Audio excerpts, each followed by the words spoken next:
Hello guys, hope you are all doing well. Also hope you enjoyed the last video of ours. You can say the intro of ours. In the last video we just discussed about the empty space or before the birth of the universe and its importance too. So this time we are gonna discuss about the Big Bang, the birth of the universe. Whenever you see anything like land, sea and life, what's the very first question in your mind is, if your mind is smart enough? So it's that where did they all come from? Look up into the space and what you see is a vast cosmos with billions of stars and the galaxies as our Milky Way. Before 13.7 billion years, nearly, our universe was a very different place. It was so small and a tiny place. We could not even existed at that time. So from this little thing to a very vast cosmos which we see around us today, we'll take a journey of it in the video, in this part of the video. How everything has been created, like the stars, the black holes, the time, the space-time itself. We, the human beings, are how we are created. We'll discuss in this video. So everything around us which we can see is made up of matters, that is atoms and the molecules. Okay, let's take an example of a normal car which you see around always on the roads too. Every part of the car is made up of matter, and what the matter is made up of? Matter is made up of atoms and the molecules only. So where did they all come from? They means, where did the atoms and the molecules come from? How are they formed? How are they generated? How are they created? Okay, so without wasting the time, let's start the Big Bang. As we all know that our universe is from the infinite time, or now it can also be said that it's from 13.7 billion years. So it was also originated in the Big Bang. So now let's have a look over the theory of few scientists of the Big Bang. One of the great scientists, Professor Lawrence Krauss. He was from the Case Western Reserve University. He studied how the atoms we see in our planet have come into the existence. Each and every atom was created billions of years ago when our universe came into the existence.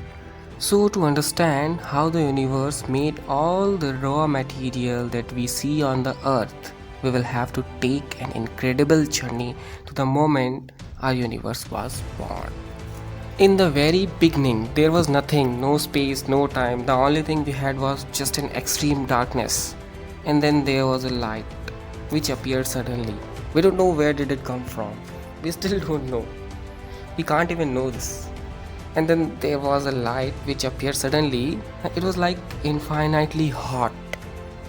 Even millions of times than our sun. Can you imagine?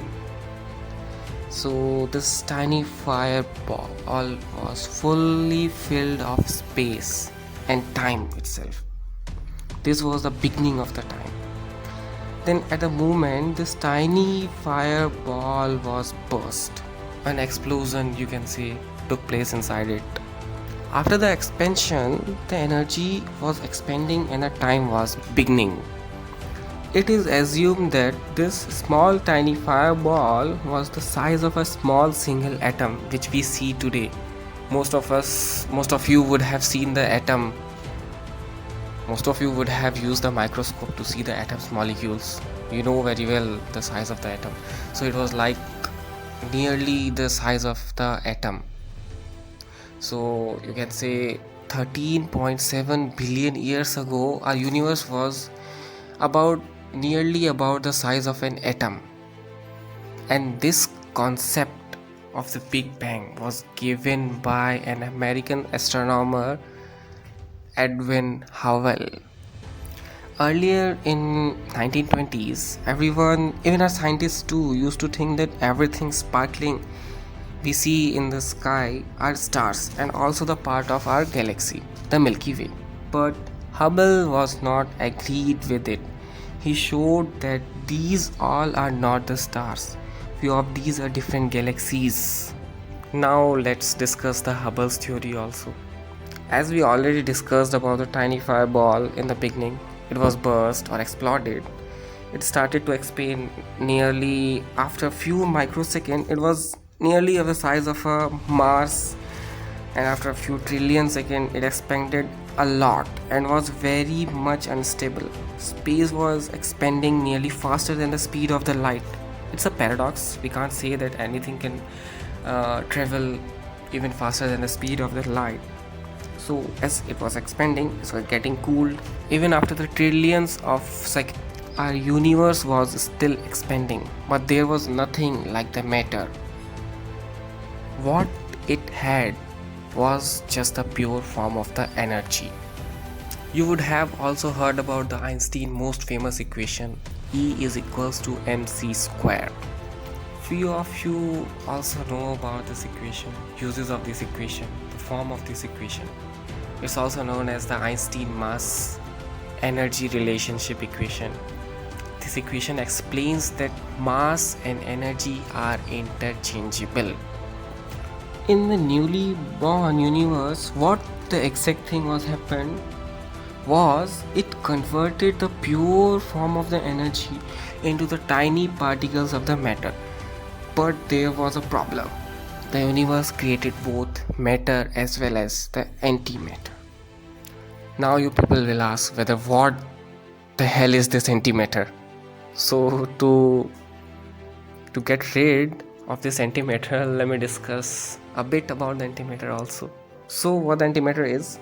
An antimatter is an opposite of normal matter. More simply, you can say that a subatomic particle of subatomic particle of an antimatter have properties totally opposite to the normal matter. Okay, you would have got the antimatter also, but suddenly there was an imbalance in the universe. Let's say if there was 100 billion of the particles of the antimatter, then just one extra particle, just one extra particle of the matter was created. Even no one knows how it was created. Even I also don't know. And this one particle of the matter was enough for us, for everything which we see around us today, which we can even imagine today. Only this small imbalance in the universe led to the foundation or the formation of the matters, galaxies, stars. After this imbalance, now our universe was full of subatomic particles smashing into each other and releasing energy, more and more energy.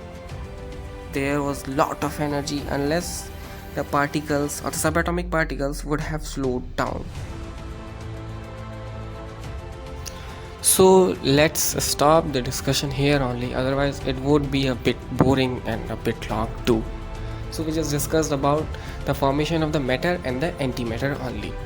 So in this video we just discussed the Big Bang, the starting, the explosion of the tiny fireball, and about the size of the tiny fireball, about the theories of the Professor Lawrence Krauss, about the concepts of Edwin Hubble, the astronomer, the American astronomer.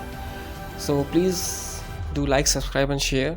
We'll be back in the next video with the second part of the Big Bang. We'll try to complete the Big Bang in the second part only. Okay, then we'll take your leave now. Thanks a lot.